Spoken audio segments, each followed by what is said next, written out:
Hello, everybody, and welcome to the Homewrecker podcast. I am the Golden Greek, Alex Arion, joined as always by my beautiful, lovely, gorgeous, amazing wife, Monique. Hello. Hi, how are you? I'm great. How are you? I'm wondering what those hand signals were that you were just making to me. Because sometimes you come in too early, and for YouTube, we can't play our music. I know when to come in. I know, but you cut it really close, so when I'm editing the YouTube version, it makes it a little hard. I don't want to have to cut off your intro. I see. Okay. I'm like, what are you trying to tell me here? Real talk going on. Jeez. Trying to give him a cue. He's not picking up what I'm putting down. Well, I'm looking over at you like waiting for a smile or something, and you're making all these hand gestures and like in urgent. I'm not making all these hand gestures. Yes, made one you're like you're making hand up. gestures. You have this sense of urgency and seriousness on your face. Yes. Like, what's going on here? Yes, that's it. Heavens. All right. Ay. Well, I think it's time to start with something fun. Okay. I'd like to start with something fun. My fun. And that is, we're going to have a fun episode, I think, talking a lot about professional wrestling today. A fun little bonus episode throwing out. Yeah, we're putting this one out a little bit earlier than our new schedule that we've adopted recently. So I'm going to we're going to do the Ask Monique segment here. I'm going to ask you a question, and then we're going to compare your answer to the world's most intelligent woman. And speaking of which, we have to take our IQ test. Yes. That will be coming soon. Not today, but soon. Next month, maybe. Yes. So here is the question for Ask Monique. Dear Monique, why don't we ever see baby pigeons? Because they're in the nests before they leave. And I don't know, because pigeons usually probably don't nest in places where people can see or get to. They're usually commonly found in the city. That's what I would think. See, I was hoping when I asked this question, I was hoping you were going to go conspiratorial. I was hoping you were going to say, because birds aren't real. Birds aren't real. Do you remember the birds aren't real thing? We talked about that years ago. Yes, we did. So this was good. I thought this would be a good callback. Who else remembers that? Well, I'm just thinking, like, because nobody's really looking for them. What? But yes, I remember birds aren't real. I was like, yeah, no, that's not true. Yeah. All right. Well, so much for that. Oh, well. Anyhow. Sorry, I missed my chance. Yeah, it's okay.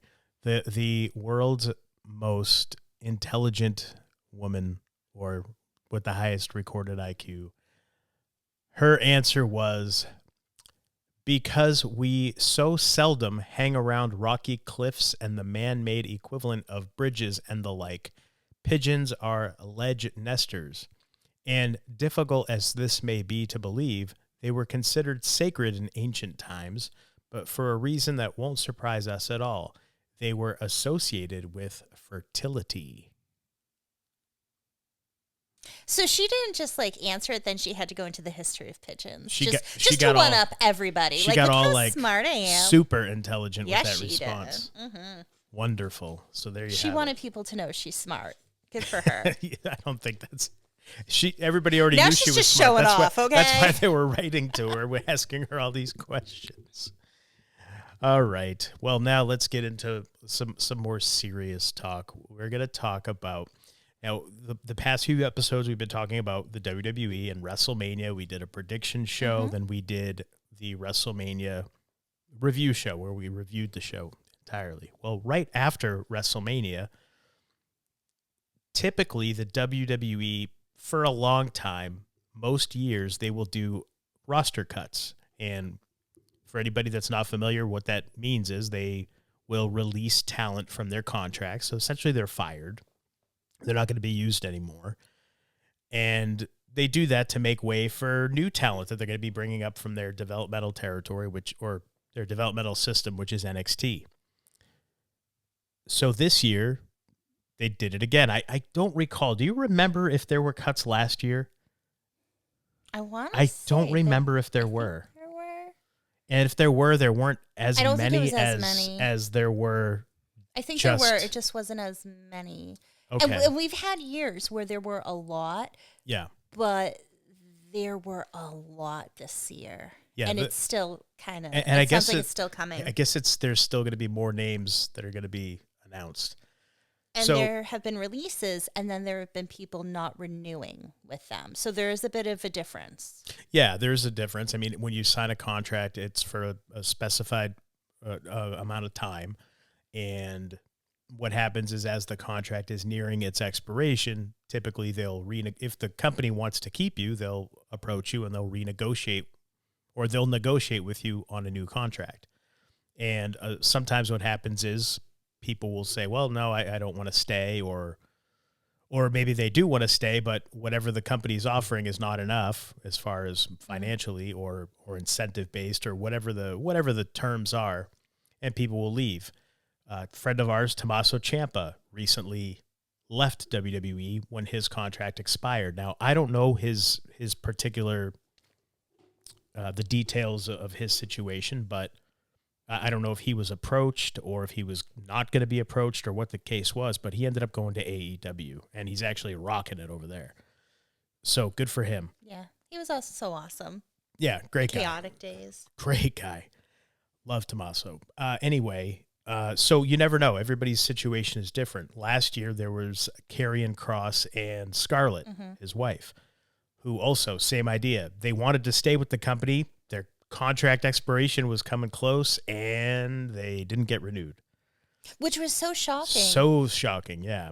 Especially because it was like the day or the week after SummerSlam of last year, and he had a match on SummerSlam. Yeah. And yeah, so it was just very interesting. It leaves you scratching your head a lot of times when you look at some of the names that get released or that have been in the past and why it happens. And a lot of times, honestly, the talent themselves are not really given a reason other than budgetary.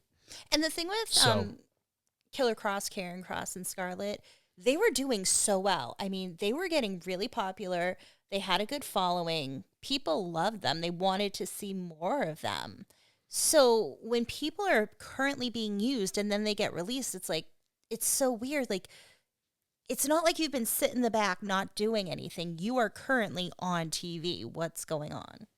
Yeah, it's really, yeah. And again, every talent, it's not like these are all, everybody gets cut for the same reason. Everybody's an individual. So it's different for everybody. So I figure maybe we start by just going through some of these names. We'll start with the NXT ones first, because honestly, I don't know, other than one or two names on here, I don't know any of these people. But we can go through and give our thoughts, sure, if you have any at first here. So this is the NXT and LFG, people that were on that show, LFG. Now I'm not gonna know who was on what, so I apologize. Just say, but go ahead. I have some confusion about the LFG. Go ahead. I thought they were competing for a contract for that show. We never watched it, so I don't know. Never watched it. I guess that was the premise of the show.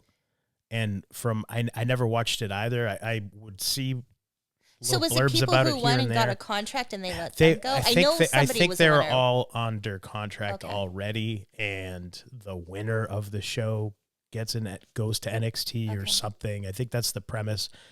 But from what I gather, everyone that's on that show is already under a contract of some kind, whether it's the NIL deal or a developmental deal. So they're all training at the WWE Performance Center anyway. So I don't know, honestly, the ins and outs and the intricacies of everything, but everybody that's there is already under a contract of some kind. Yeah. So Luca Crucifino is the first name that I have here. And apparently right after he was cut, he went on social media and said that he is retiring from professional wrestling. So he was under contract, I think, for about 3 years. Didn't work out for whatever reason, and he's done. He doesn't want to pursue it anymore. So that's okay. Good for him. He got there and wasn't for him. Malik Blade is another name. Francois Prinsloo, Dante Chen, Chris Island, Carly Bright, Andre Chase, who I know was Chase University. so he had like a faction on NXT. A bit. I thought we don't watch. The last I knew, his Chase University thing was broken up a while ago or something. But for a while, they were like the hot thing on that show. So. And I was gonna say, we don't watch a lot of NXT. It's kind of scattered here and there when we do watch it.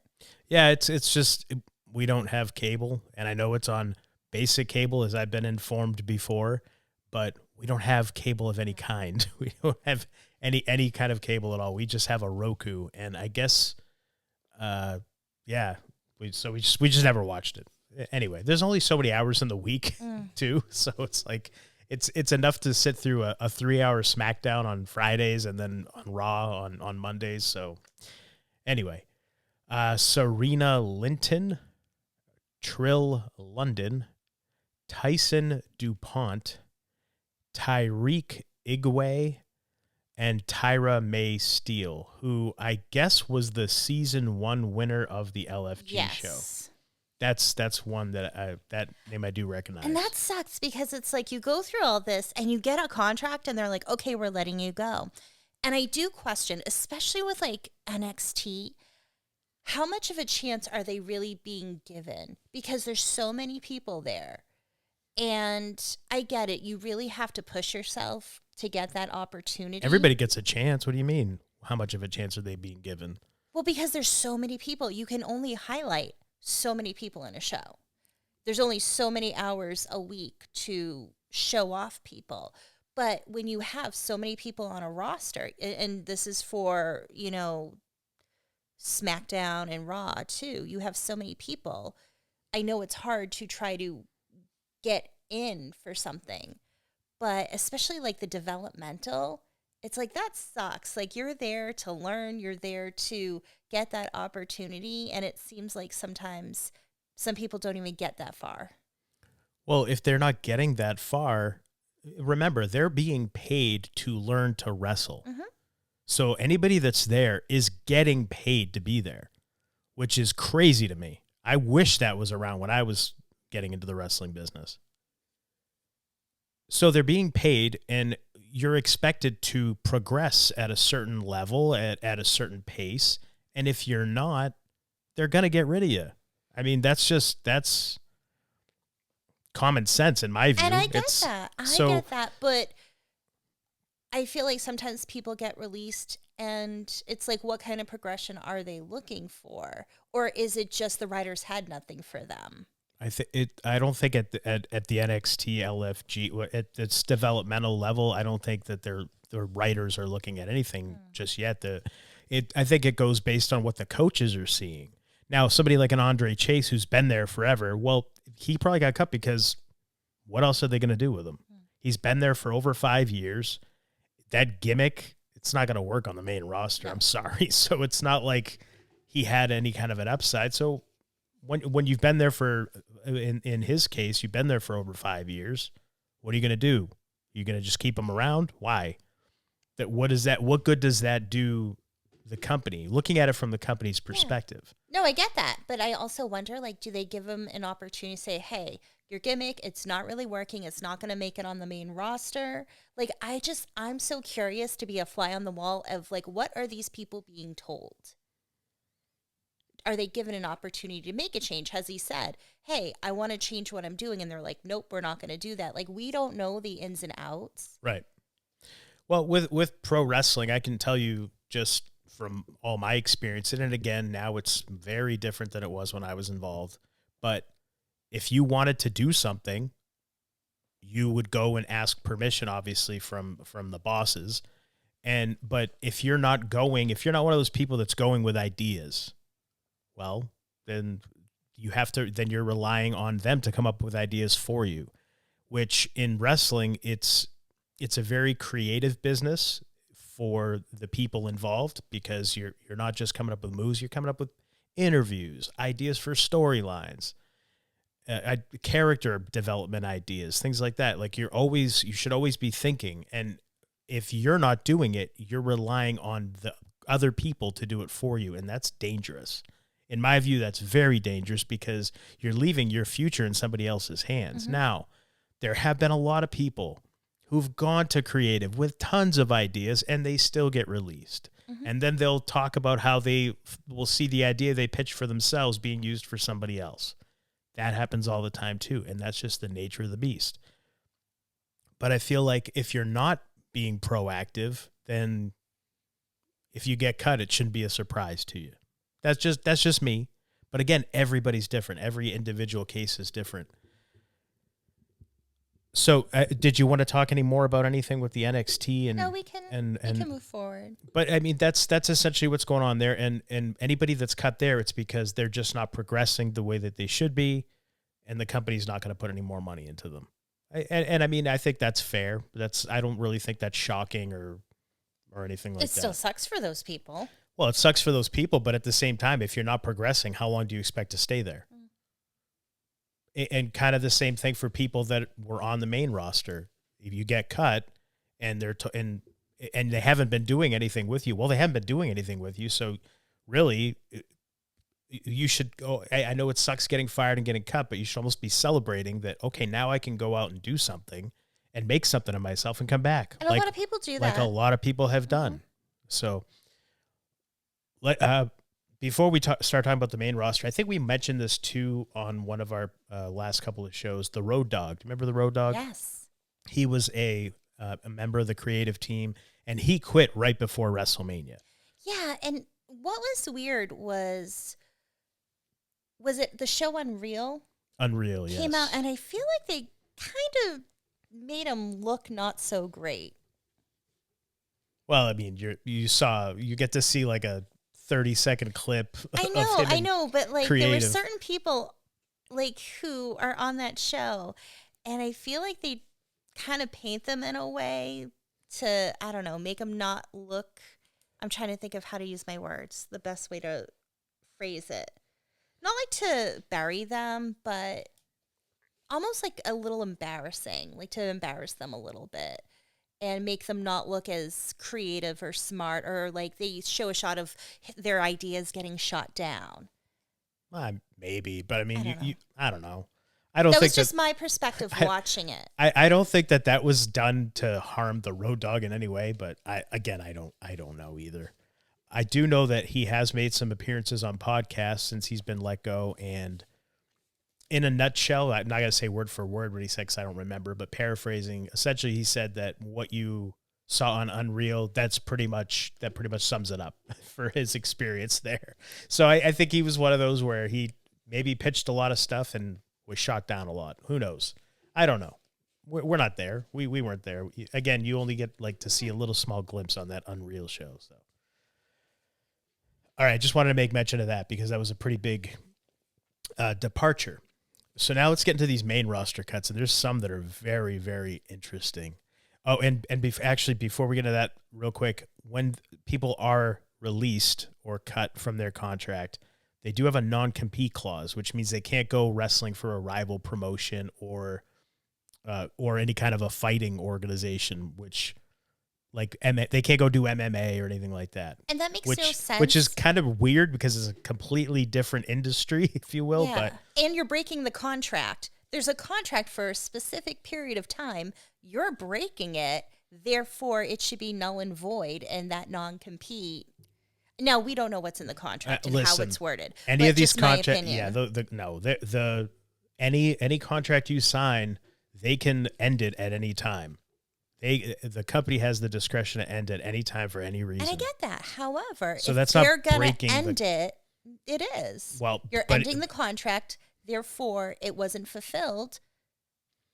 But the non-compete clause, though, they do pay the talent for that time. Oh, they do? Yeah, so it's not like they're like, oh, you can't go wrestle or do anything for 90 days or whatever. They're still getting a paycheck. Well, that's good. Now, if the talent goes and says, F this, I'm just going to go do whatever I want to do. Well, they're breaching the terms of their agreement, and there could be kind of some kind of compensatory damages, some financial damages the company could, if they wanted to, go after the talent for. I don't see anybody doing that, though. It's like, okay, here you go. You're cut. We're going to pay you for this amount of time, but you can't do anything else in that time, and then you're free to do whatever you want. So they are paid. It's not. But anyway, the NXT non-compete is for 30 days. So anybody that was cut from NXT cannot go do anything for 30 days. And for the main roster, the non-compete is 90 days. So they have 3 months essentially to go out, figure out what they're going to do, and be getting paid in the process in that time frame. So that's just wanted to put that out there so people are aware of that. Now let's get into the main roster cuts for the WWE. The first one I have here is Alba Fire. Yeah, I feel like she's a good wrestler. I know that they were using her with Chelsea Green, and granted, Piper Niven got hurt, and then because her tag team partner, Alba's original tag team partner, Isla Dawn, I think was her name, got released, and then last year or the year I before. think last year, and then she served in the Secret Service with Chelsea Green and Piper Niven, and I really love Chelsea Green. I like what they're doing. I thought it was clever. I thought it was too bad. I hope, she's good too. She is. She's actually she's good. Like, as far as, like, I don't mind watching her. She's explosive with her movement. She's quick. She's fast. And she's actually a good worker. She is. I like watching her wrestle. So I thought this was really too bad. Well, the thing is, she hasn't really been wrestling since she was doing the Secret Service thing. She hasn't really been wrestling on TV, to my knowledge. I mean, we saw her WrestleMania week. They had some matches that they did at the WWE World during the week there for fans, and we saw her wrestling. I forget who she was wrestling, but she wrestled somebody. And I was like, oh, she's actually not bad. And that's the first time I'd seen her wrestle in a while. But she was released a couple days later. So you mentioned Piper Niven. I'm surprised that she was not on the list. Isn't she injured? Yeah. That doesn't mean anything anymore. They released that Ridge Holland last year, and he was injured at the time. And they released him early from his contract. He had like a month or something left, and he complained about something on social media, and they released him. They fired him. So it's like, okay. So being injured does not save you anymore. It used to. Now under TKO, not anymore. They don't care. So Piper Niven, yeah, she survived this round. Now, I don't know the severity of her injury. It's never, I don't think, been publicized what she's out with. I think it's a neck injury, but I don't know for sure. Well, hopefully she's okay. Hopefully she's all right, and hopefully we see her again, because actually she was talented. I enjoyed watching her too. She was good. I'm glad they dropped the dewdrop for her. Oh, goodness. It was awful. Yeah. All right, the next name on the list, Kairi Sane. I was shocked because they're doing an angle with her and Asuka. Right in the middle of a storyline with Asuka and Io Sky. TKO don't care. Released. WWE don't care. Gone. A lot of speculation I'm seeing online on different news sites and things like that she wanted to go home to Japan. But then she put something out but that she put something out made saying, it sound otherwise. Yeah, yeah, exactly. So it's kind of one of those like, I don't know about that one. I don't know. Again, there's so much speculation, you don't really know. Now, I will say with Kairi Sane, she was injured, was it last year? Maybe, and then she came back from an injury, and when she came back, she was off for a while. Yeah, because I used to love her, especially like the pirate theme and everything, and yeah, she came back, and it looked like, especially in the beginning when she came back, it looked like she got lost a lot. Her timing was off. Zoe Stark was injured in a match with her because her timing was off. Was it Liv Morgan? Was she the one who got hurt? There was somebody who got hurt in a match.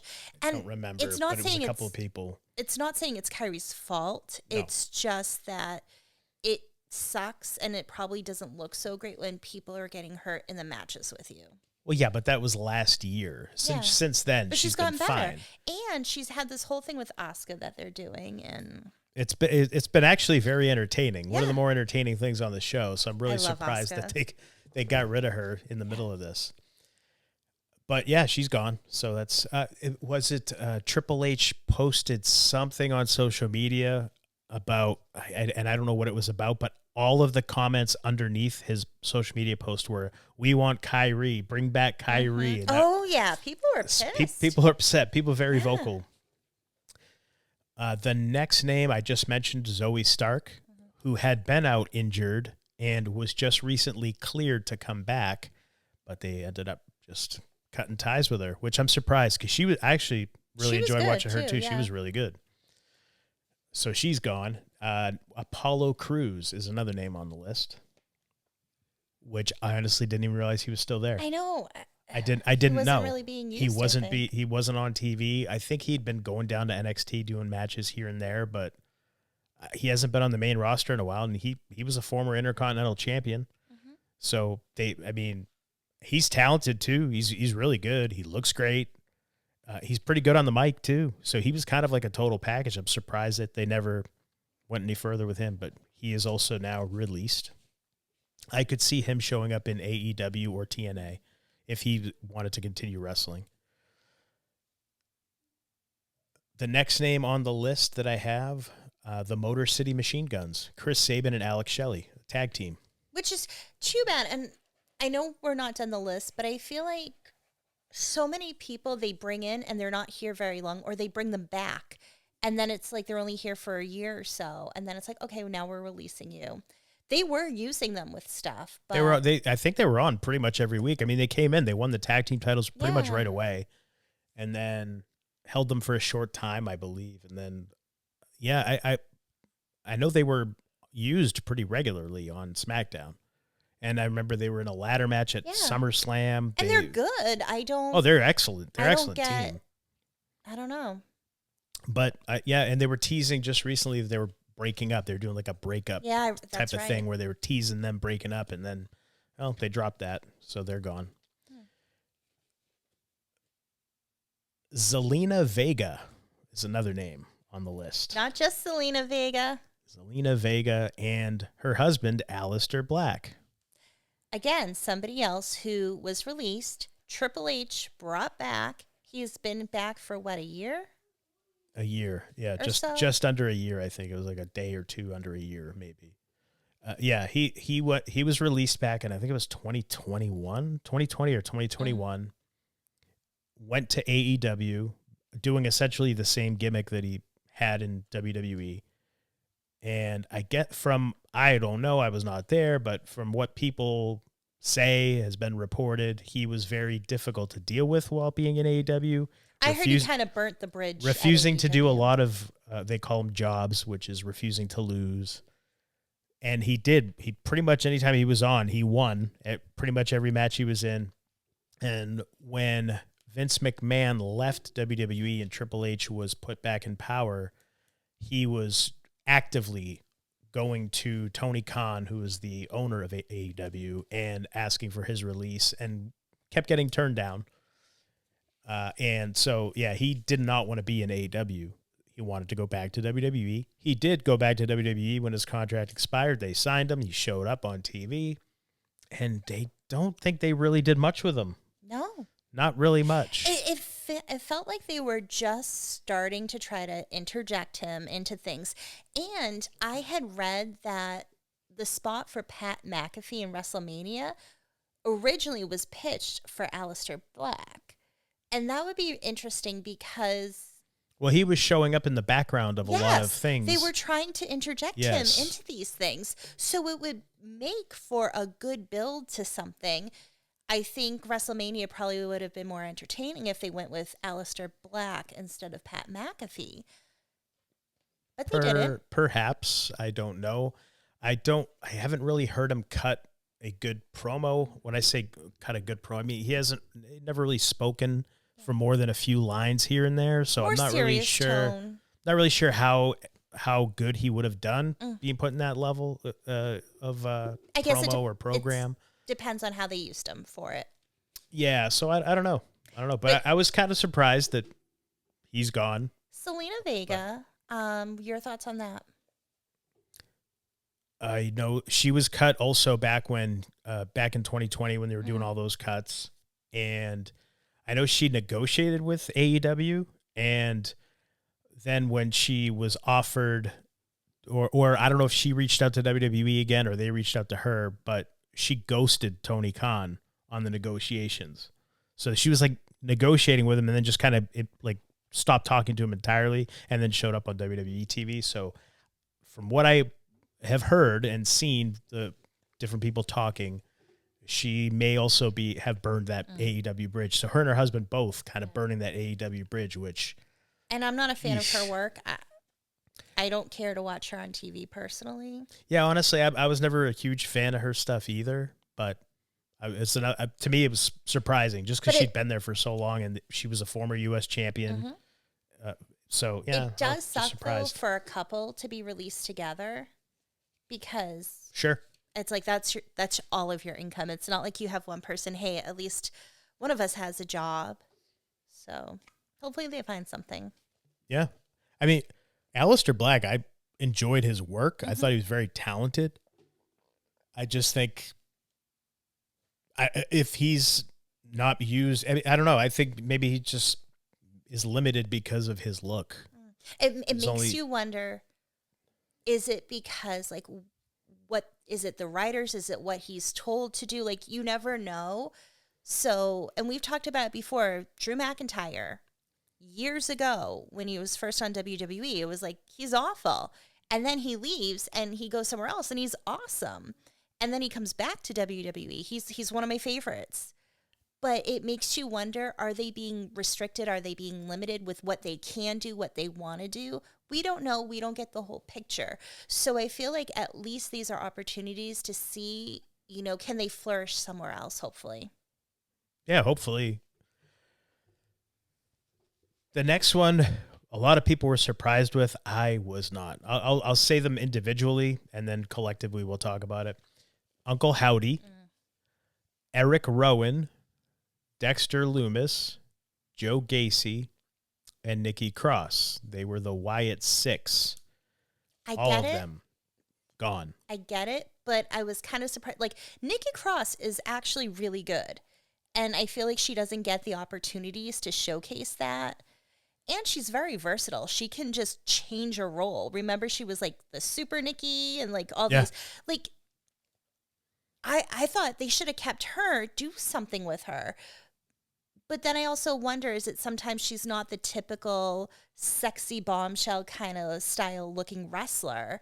And does that hold her back in WWE when you look at most of the women? I don't think so, honestly, because not all the women are the sexy bombshell, whatever. Like, I think they probably just got rid of her because they were like, we're not going to do anything with this group. Yeah. And that's honestly, I mean, that's probably how they see her now is she's part of this group. We're not doing anything with it. We're going to get rid of everybody. I think that's too bad. I agree because I'm with you. She was very talented. I liked her. Not so much in this incarnation and this gimmick because honestly, when the Wyatt Six was on TV, I was not watching. I would leave the room. I know that our kids enjoyed that gimmick and they enjoyed watching them. I did not care for it one bit. I thought it was very one-dimensional and it had a very short shelf life.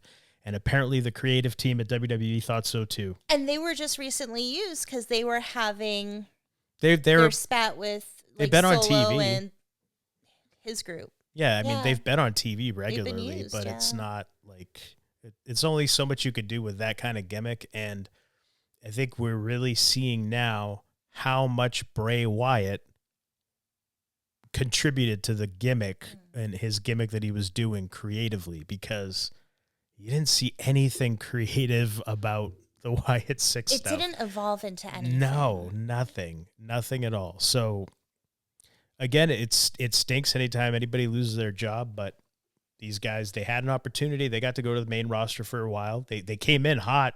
Do you remember when they debuted? Yeah. How they literally killed everybody in the back? People were like bleeding everywhere and all beat up and stuff. They came into a big, big thing, but then it went downhill from there.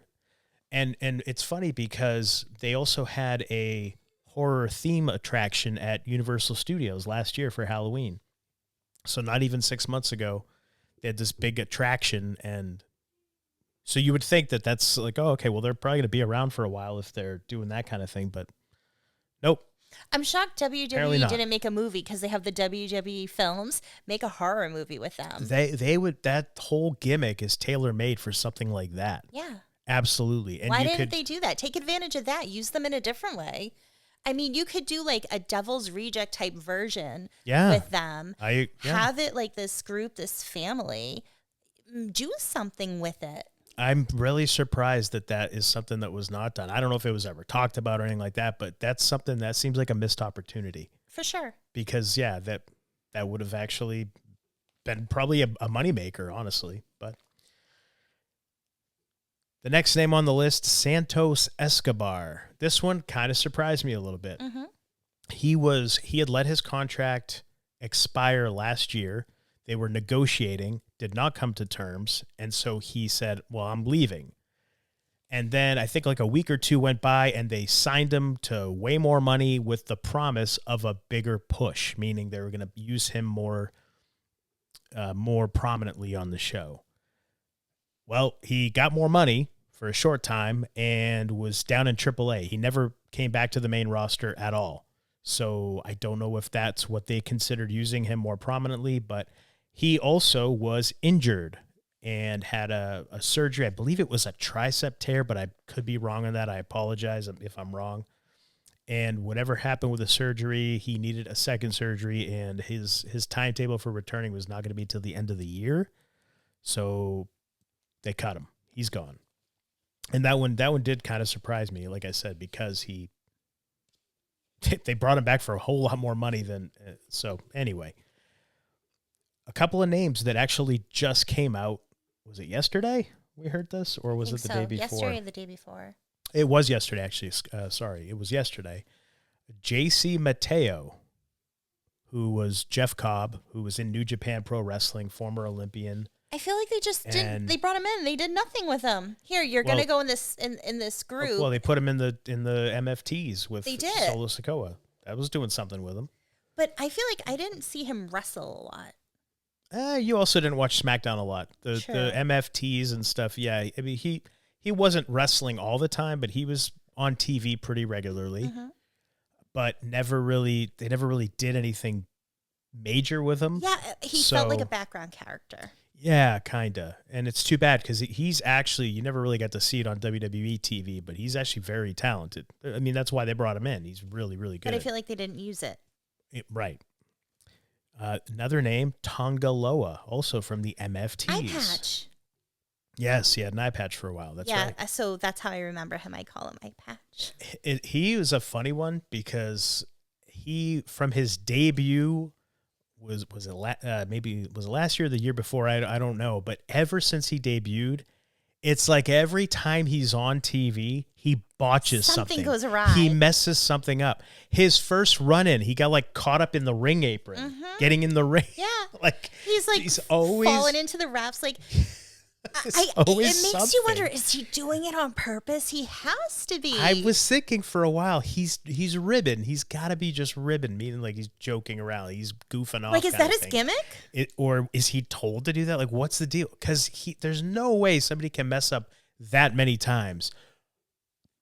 But that's what he did. He was last week, he was on SmackDown getting beat up by Jacob Fatu. Jacob Fatu's beating him up, puts him on the announcer table, so Jacob Fatu's going to run up onto the guardrail and jump off and splash him through the table. Jacob Fatu gets him on the announcer table. Tongaloa falls off the table, and Jacob Fatu had to get down and go pick him up and put him back on the table again. Like, is he ribbing him? What's going on? Is he doing this on purpose? I don't know. Or is he just really that inept and that horrible? Now, I joke around, I am as graceful as a rhino because, I'm pretty clumsy. And I just think, like, is he like me and just not, like, super graceful? Do you remember? He's accident prone? I just thought. What? No, go ahead. Couldn't finish. No, I just wonder. But then it's like, no, they have to be telling him to do this. He did a run-in or an interference spot on some PLE. I don't remember which one it was. But he came up from behind to do a nut shot to somebody, and he missed. Well, that's why I'm like, was he being told to do this? Or was this on purpose? Because it's awful. So awful. It's kind of hard to like miss a nut shot. I mean, you got to get up in there, but because I've done it before, so I know. But geez. Like yes, people were get out of line. My wife nut shots me. Yes, no. People were posting like the greatest hits of Oh my gosh. his errors in the ring. Oh, it's And a greatest hits, all right. oh, it was hilarious. Like, that's entertaining though. So it's really quite a gimmick if that's what he was supposed to do, because it was entertaining. It was like, what? It wakes people up, and maybe a not so kind of, the match is getting a little dull. People start paying attention. So it's kind of smart if that's what they were doing. If it wasn't, if it wasn't, then they were charity case. He was a charity case that they kept around way longer than they should have. Because but I don't know. I don't know. I can just tell you what we watched and what we saw. These next couple names, very surprising. And these were actually not releases. They were the company and these next two names mutually decided to part ways, because the story is they were approached by TKO to renegotiate their contracts. Now, I don't know about you, honey, but when a company comes to you and says, we want to renegotiate your contract, do you think that they're coming to you because they want to give you more money or less money? Oh, less money. Well, apparently that was the case here. I'd be like, we can renegotiate when the contract's done, yes, as it's coming to its end. Well, that's what happened here with these two names that I'm going to say in a moment here. And these two names both said, nah, just let us, we want our release. And so the company granted it. And the two people we're talking about are the New Day, Xavier Woods and Kofi Kingston. And I was really surprised by this one. He's really been there, surprised. What, over 20 years? Kofi Kingston's been there, about 20 years. Yeah. I think 20 years exactly. I think he debuted on TV in 2006. And like for the longest time, every year in the Royal Rumble, he had all these cool creative ways to like stay in it if he got knocked out. Yeah. He's so, like, they're both so entertaining. The New Day, even as heels, I liked watching them. I think this is really disappointing, but I think it's making a bigger picture with TKO. Again, you have a contract, and I question, if they're approaching talent saying, we want to renegotiate your contract, we want to give you less money, or, you can be released. What does that contract say in terms of renegotiation and how that's allowed? Because that's bullshit. Again, the contract is there for a reason. These are independent contractors. And if you look at anywhere else, independent contractors in business, it's like there's such like this weird double standard for these wrestlers that, oh, yeah, you're an independent contractor, but you can't go out and work anywhere. You can't do this. You can't do that. We have all these restrictions for you, but you basically just have to take it from us whenever we want to fuck you over. It's bullshit, but people do it because WWE is the biggest platform, and people making the money don't want to say no. And I get it, but it just sucks, and it pisses me off. I mean, we could go all day talking about that. What makes you an employee? If somebody's telling you you have to be here at this time, you have to do this particular thing, and you cannot go work for my competitor, how are you not an employee? Yeah. How are you not an employee? But you're not. You're 1099. You are an independent contractor. All these guys, which is crazy. Yeah, like you said, it's crazy. Independent contractors can tell a business, no, I'm not going to do that. Because they're independent. I don't work for you. I work for myself, and you pay me if I agree to doing what you want me to do. For a long time, and I'm sure it still gets talked about in locker rooms everywhere, but even when I was in the business, we would talk once in a while about forming a union of some kind and how could we do it. I mean, people have been saying for the longest time wrestlers need a union. It'll never happen. It will, and I can tell you, not as long as I'm alive, it's not happening, because in order for a union to work, you would need the top stars, the top moneymakers to get behind the union. Because if you don't have the top stars, it doesn't matter. Everybody else underneath the top stars is pretty interchangeable. And for every Kofi Kingston, there's 10 other people that can come in and take his place. I hate to say it that way, but it's true. Now, if like a CM Punk was going to leave, it would hurt a little more. Or if CM Punk was to say, "Hey, we're gonna start a union, and I'm gonna help with it. I'm gonna be a part of it," and then CM Punk talked Randy Orton into it and got Cody Rhodes to agree with it. Well, guess what? There's probably gonna be a union formed because the company's not gonna fire those guys. But if the underneath talent says we need a union, we need a whatever, and let's organize. The company can fire him because they got a bunch of people from NXT that can come and take their spot. Now, a very famous story, Jesse the Body Ventura has told it. He had the guys. He had them. He had them all ready. Everybody was ready to do it back around WrestleMania 2. So this would have been in 1986. He got the boys rallied, and Vince McMahon got wind of it and put the kibosh on it. Who broke that wind? And it was the perfect time because the WrestleMania was going to be taking place from 3 different locations, and Jesse had everybody ready. And Vince got wind of it and killed it before it could go anywhere. And many years later, during a deposition that when Jesse the Body Ventura was suing Vince McMahon for royalties on his videotapes and stuff that were sold that had his voice on where he was doing commentary, he wanted royalties. And so during the deposition, he had his attorneys ask Vince McMahon about that incident back in 1986. How'd you find out about a union? Or has there ever been talk of a union? And Vince said, oh, yeah, back Jesse was getting all the boys worked up about one and trying to start it way back then. And so the attorney asked Vince, how'd you find out about that? Who told you about it? And Vince said, oh, Hulk Hogan told me. So Hulk Hogan is the one that went and ratted out Jesse and all the boys that they were going to start a union. And there you go. The top star making all the money. He doesn't want a union because then he's not going to make as much money. Nope. That's why as long as wrestling is the way it is and the pay structure is the way that it is, there will never be a union. But that's what's needed here. But if they're going to even top talent saying, hey, let's renegotiate your contract. You're making X million of dollars, but we want to lower that a touch. Because, you do get a bus, you get the tour bus, you get to travel with your family. That I could see maybe, but I don't know. I don't know. This is the New Day one really surprised me, but again, they were not part of the cuts. They were just being. And I just want to point out. I'm sorry. They were approached to renegotiate. Basically TKO. I assume wanted to keep them around, but didn't want to pay them as much. So did they really want to keep them around? I don't know.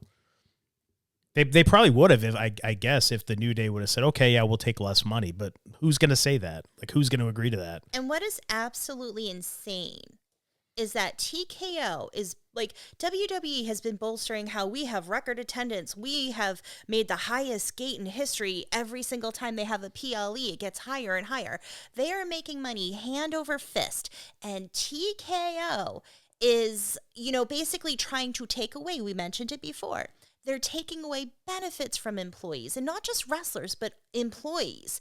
They are like sucking the life out of this company by taking away as much as they can. And now wrestlers don't get paid enough, if you ask me. Some do, but most don't. They're putting their bodies on the line. One wrong move and they could be paralyzed or dead. They are not getting paid enough. And you want to take that away from them, the little that they do get. They got to pay for their hotels. They got to pay for their gear. They put a lot of money into themselves as an independent contractor. And you want to take more money? Tax deductible, baby. I don't care. You want to take more money from them? It's ridiculous. Well, it's what it comes down to is they oh, go ahead. Well, TKO, they released how much, like most places in terms of like their employees or their independent contractors, how much they spend based off of what they make. And wasn't it some low, like 10%? It's like 10% of their revenue goes to talent costs. Yeah, it's crazy. AEW, on the other hand, it's something like 53%, I think I saw, or something like that. It's like over half the revenue that Tony Khan brings in is goes to the talent. Like that's his budget, his talent. So he pays them really well over there. And you can still have a scale, but it's just ridiculous with TKO. Like, it comes off like, oh, you're taking money from WWE to pay for those UFC lawsuits. Well, yeah, they lost that big lawsuit, and they're in the hole because of that. And so it's like I mean, that's why TKO and UFC under the same umbrella. They're going to take the revenue from WWE to pay off the They're robbing UFC Peter stuff. to pay Paul. Essentially, yeah. It's really unfortunate, especially if you're a WWE fan and not just a fan of pro wrestling, but WWE in particular, because for sure we saw it with WrestleMania this year, just recently, that it's become so commercialized, and it's like there's no substance to the product anymore. It's like the substance is gone. The soul of the product is gone. It's just a money grab. That's all it is. It's a money grab for the people who own it, and that's it. How much money can we get? Can we get people at the to pay to sit at the commentary table? How many people can we get to pay to sit on the stage? What's next? What's next? It's going to cost like $100,000 to sleep with one of the wrestlers. They'll start prostituting them pretty soon. Hey, it's in your contract. Did you read the fine print? Inappropriate. I know it's hyperbole, but it's just ridiculous. It is. It's showing how it seems like they don't care about anyone but the money they make. Yeah. And now there's also been some rumors and some different people reporting that there's going to be more names coming out. One in particular that's going to surprise a lot of people.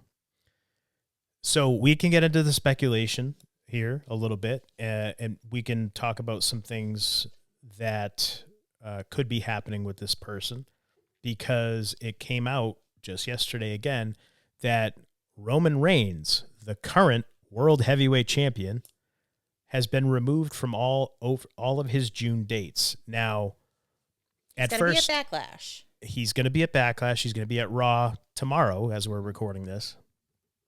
And he's wrestling Jacob Fatu for the World Heavyweight Championship. Roman Reigns, right after he won the title at WrestleMania, said that he's going to be around all summer. Mm-hmm. He was advertised for all these dates throughout the summer, and now all of a sudden he's pulled off all the June dates. Now, when I first saw that, I said, okay, well, they're overseas, so maybe that's why. But that's actually not the case, because one of the dates is in Baltimore. Mm-hmm. So what's going on there? So it got me thinking, did he get approached to renegotiate his contract too? Because he's making a boatload of money for not a full-time schedule. Mm-hmm. And is he the next one now he's going to finish up maybe at Backlash? He does business and loses the title to Jacob Fatu and then is gone? I don't know. This is just speculation on my part. So I don't know if that's what's going on there. There's been no word on why he was removed from the dates, but he has been removed from those dates. But with what came out with Kofi and Xavier Woods, people are thinking, oh, is TKO trying to renegotiate? And nobody's safe from it. I don't know. I mean, that's the thing. Some people were speculating medical reasons, that he can't travel overseas because his leukemia is in remission, like the treatment's working. But it's like... He's been overseas so many times. Yeah, you can't really say that. Like, hopefully he's okay, all is well. Hopefully family's well. It could be something personal came up, and he just can't do those dates in June. We don't know, but just the timing of it all makes it suspicious. The timing's very suspect, and again, I think we'll have to wait and see on this one to see if this is just baseless speculation, but it is true that he has been removed from all his June dates. Now, beyond that, I don't think anything's been announced for anybody other than the SummerSlam, which is where it is and the dates of it, but no matches or anything have been announced or who's going to be there or anything like that. So I don't know. We'll see. Nothing surprises me anymore since TKO took over this company. I mean, well, I shouldn't say that. Things surprise me, but it wouldn't surprise me if he was approached as one of the people. Go ahead. You were going to make a point. I was going to say, and they also released a director? Yeah, it was a director of TV production who'd had that job since 2020. His name was Gavin O'Shea. He'd been with WWE for 25 years. And from what I saw on his LinkedIn, I did not read this, but I saw it was reported that he wrote that he never thought he would be a victim of layoffs, especially because of the position that he held in the company and because he'd been there for so long. But nobody's safe. Nobody's safe. Nobody is safe there. So that's the cuts, and I really wonder, and we talked about this a little bit yesterday when we were discussing the New Day stuff coming out. Who else is going to be next? Because WWE's been very vocal that they want to go younger. They want a younger crew. So they've got a lot of guys that are over 40 years old that are on the roster right now. The top guys are. CM Punk's 47. Yeah. I mean, there's one. Randy Cody Orton. Rhodes is over 40. Randy Orton is over 40. LA Knight is over 40. I'm sure I'm forgetting some. I think Sami Zayn is over 40. Kevin Owens, who's out injured right now, over 40. And those guys I know, they're all making multiple millions of dollars a year on their contracts. So are we going to see some more of these guys gone pretty soon? Because I'm sorry, if I'm making that much money and my employer comes and tells me I want to pay you less, I'm not going to come to work. I'm going to say, well, then I'm not working for you anymore. Yeah. Goodbye. Just my 2 cents. So I don't know. It's going to be wait and see. If that happens, are they going to say, okay, now we're going to do a union, or I don't know, or they all just walk away and then they have no top talent and they got to build people up. They're going to build people up. But what does that say to the other people? We're not going to pay you as much because we don't think you're really worth it. You bring in tons of money, but we don't want to pay you. A lot of these contracts, a lot of these guys like Sami Zayn, Kevin Owens that I mentioned, were given these really big contracts a couple years ago because there was a lot of fear that they would leave to go to AEW. And Tony Khan will pay a lot of money if he wants you and he's a fan of you. He will pay you a lot. There was speculation that AJ Styles was not really retiring, that he was going to show up on AEW because the money was so good. So we don't know what's going on, but that's essentially what is happening now. A lot of these guys that are making the big money, they were getting those big money deals because they were afraid they were going to leave. So they were signed, kept around. Now, I don't know if we're going to see any more of these some of the top recognizable names. And these guys are all fucking talented. Like, they're all talented. They all should be where they are. I don't think anyone's disagreeing that. And that's why it's like, if TKO, I mean, again, Kofi Kingston and Xavier Woods, I know that they're not like the super top tier, but they're so good. And they've been there for so long. They haven't been used top tier. Yes, that's what I mean. But as in terms far of as what they've been doing with them. As far as talents, 100%. They're top, both of them top tier. Thank you for clarifying that, because yes, I just meant with what they're doing with them. When they turned heel, was it last year or the year before when they kicked Biggie out of the New Day? The promo work, it was just awesome. They're and then phenomenal. And they got so much heat. And I feel like that they sort of capitalized at first. They made them the tag team champions for a while. And then it's just kind of nothing. And I feel like that's more on the writers. And of course. It's not on you can never look, the talent can only do so much. The talent there, they have to say what's written down for them. They have to perform the moves that are scripted for them and planned for them. They can only do so much. So it does beg the question, if a lot of these guys, I think it was more budgetary than anything, but if any of these guys were released because the old famous saying, creative's got nothing for you, is what used to always be told to people throughout the years, then why aren't the creative guys getting fired? Why are the talent getting fired? Mm-hmm. The talent is there to perform. They can they can perform, of course, at any time, as long as they're not injured.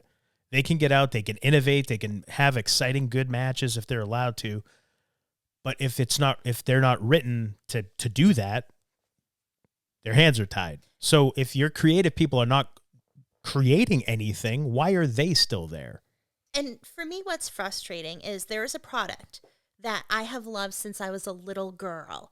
I would watch WWF, WWE. I would watch this professional wrestling since I was a little girl. I loved it. and you fall in love with the characters and you laugh and you get worried for them and you go through all these emotions with them because you're invested in the product. And then when it feels like those people aren't being treated right, it's infuriating because you care. The fans care about the products and they get really passionate and they don't want to see the people that they enjoy watching every week get cut down like that. And yeah, some people, they get released because nothing was really happening. They weren't progressing 100%. But then you have other people and it's like, this is ridiculous. Like, they shouldn't be released in our eyes, at least. And again, we don't know everything. We don't know the ins and outs. But it just sucks that it isn't better for them, especially with physically what they do. When you look at how much football players make, baseball players, basketball players, those professional athletes all make millions. And TKO is making money hand over fist. It's infuriating. It's also worth noting that right before these cuts, the financials came out and what Ari Emanuel, Mark Shapiro, Nick Khan, all the money they're making and their bonuses and everything. It's like they're making tens of millions of dollars and in bonuses, never mind their salary. And then you turn around and, we're going to cut this guy. We're going to cut all these people and these people are out of work, but these guys they're that's where the soulless part comes in. That's how it comes off. Yeah, that's the part that kind of stinks. I mean, at least, and it was, let's not kid ourselves, it was no different when Vince McMahon was there and the cuts were made then. It was no different. No. And I just also want to point out, too, because a lot of people are now saying, we had such a good thing with Vince. But Vince was no angel either. I mean, I'll bring up, remember, was it Saudi Arabia where the talent were stuck for, 18 hours or 14 hours or something crazy? Like, he didn't care. He got on his jet. Bye-bye. Like, he's not perfect either. He is not an angel, and he's done a lot of shady things just in terms of, like, what he puts out on there. Not everything works. You got to try it. But it's just like, I get it. Nothing's been perfect. But I just personally would like to see these wrestlers and even like the people who go into the production of it, the workers behind the scenes, let's see them get treated a little bit better. Because it comes off like TKO. We don't care about wrestling. We just care about making money off wrestling. That's of course, that's the case. Yeah. For a and time. I don't like that. Well, yeah. I mean, that's 2026. That's the world we live in now. For a time, I was wondering if they were making these cuts and trying to renegotiate contracts and stuff like that to inflate their profits because they were going to sell to Saudi Arabia. Now I don't know if they're going to sell to Saudi Arabia anymore. I'm really questioning that, especially since Saudi Arabia recently they started their own professional golf league to lure all the top guys away from the PGA in America, and they just closed that down. They just shut down Live Golf, so they gave up on that because they were losing tons of money. So I don't know that Saudi Arabia is going to be in the market to buy WWE. I could be wrong. But for a time there, I was thinking that that's what was happening here with the ridiculous amount of ticket prices going up and through the roof and all the monetization of everything. It looked to me like they were trying to inflate the product in order to get it ready for and look more attractive for a buyer. Now, I don't know that that's going to be the case with Saudi Arabia, but it could be still. Yeah, I don't know. So, do you get any other final thoughts that you want to? I think I spewed them all out. you did talk a lot, and again, we're just talking about the news that we see that gets reported. All these things, everybody individually is different. You don't know personality traits that maybe were taken into account here. You don't know if people were difficult to deal with, if they were aloof. You don't know. We don't know any of this stuff. Again, I can only speak about the people I know. I know Kofi Kingston is like, I'm making the okay symbol with my hand. Like he's like top tier person, like a quality person.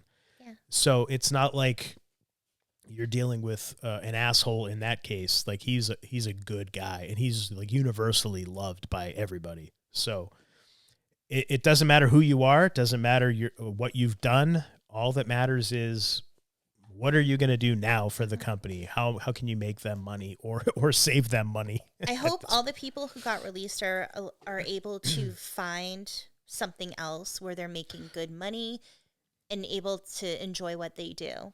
Yeah, same here. I wish them all continued success. Hopefully they find success.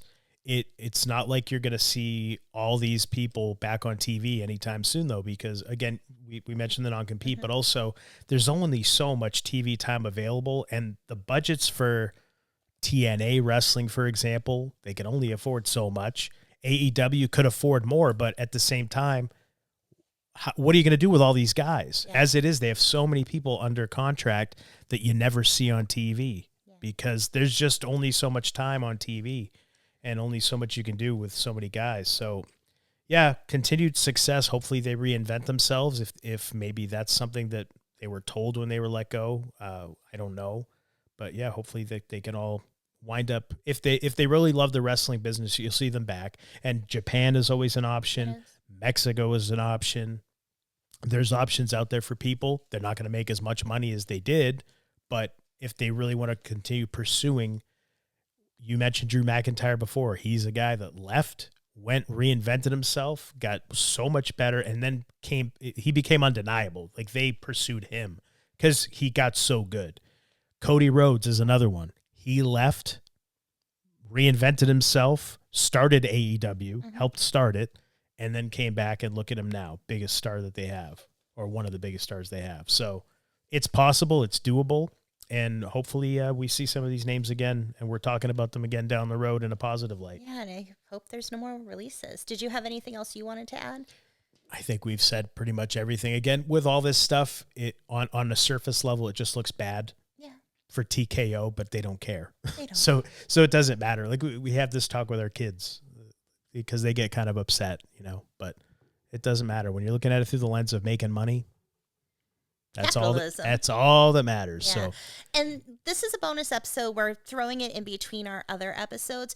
But if you like what you hear, we have other bonus episodes available at Buy Me a Coffee. You can go there if you like what you hear and you want to show your support. You can donate some money, or you can get some free bonus episodes, or they're like $1, $2, $3, and it's a scale. Whatever you want to contribute, donate to get these bonus episodes. Some are just short off mic things. Some are just episodes we never release. So you can only get it there. And there's some really good stuff for those episodes. So go to buymeacoffee.com/Homewrecker podcast and take a look and check out some bonus episodes as well. There you go. And all that info is in the show notes too. So until next time. Oh, and actually I should mention our next couple of episodes. Yes. Still wrestling related. Still wrestling related. We're on a tier, yeah. Yeah, but they're going to be they're interesting. And some conspiracy coming into it too. So stay tuned for those. Until next time, I am the Golden Greek, Alex Arion. I've been joined as always by my beautiful. I've been joined. Yeah, did I say it right? Yeah. I said it right. I've been joined as always. Sorry. It's been a long day, I guess. By my beautiful, lovely, gorgeous, amazing wife, Monique. And you've been listening to the Homewrecker podcast. We love hearing from and interacting with our hearers and watchers. Feel free to reach out to us on Twitter at HomewreckerPod. You can also visit our website, homewreckerpodcast.com, where you can check out past episodes and pick up some Homewrecker Podcast gear from our online store. Also, if you haven't already, please hit the subscribe or follow button wherever you're hearing or watching our show. That way you can be notified whenever a new episode drops. We're on all major podcasting platforms, and you can check out the video versions of our show at YouTube and Brighteon. You can also find Monique in a few places online as well. I'm on Twitter @_MoniqueGiselle_. If you're interested in a tarot reading, orgonite, incense, candles, and other cool things, you can go to my website, tarotbymonique.com. Or if you're interested in hypnotherapy, you can go to innerstandingshypnosis.com to schedule a free 20-minute consult. And follow me on Twitter @MoniquePCHT. And Alex, how can people find you? You can find me on Twitter @TheAlexArion. And you can check out my website, AlexArionFitness.com. And if that's too much to remember, we get it. That's why we put it all in our show notes. thanks for spending your time with us, and we appreciate all of your support. We do. Thank you. We love you. Many people are unaware just how much hypnotherapy can help them, or think it's only to help lose weight or quit smoking. But there is so much more hypnotherapy can do. It can help with stress, anxiety, insomnia, phobias, performance enhancement, connecting with your spirit guides and higher self. You can even discover past lives and your life between lives. Heal traumas, break habits, find your deepest truth, or just have fun discovering who you really are, all from the comfort of your home. I'm Monique Pliakis. I'm a certified hypnotherapist, and I want to help you. Schedule a free consult by going to www.innerstandingshypnosis.com.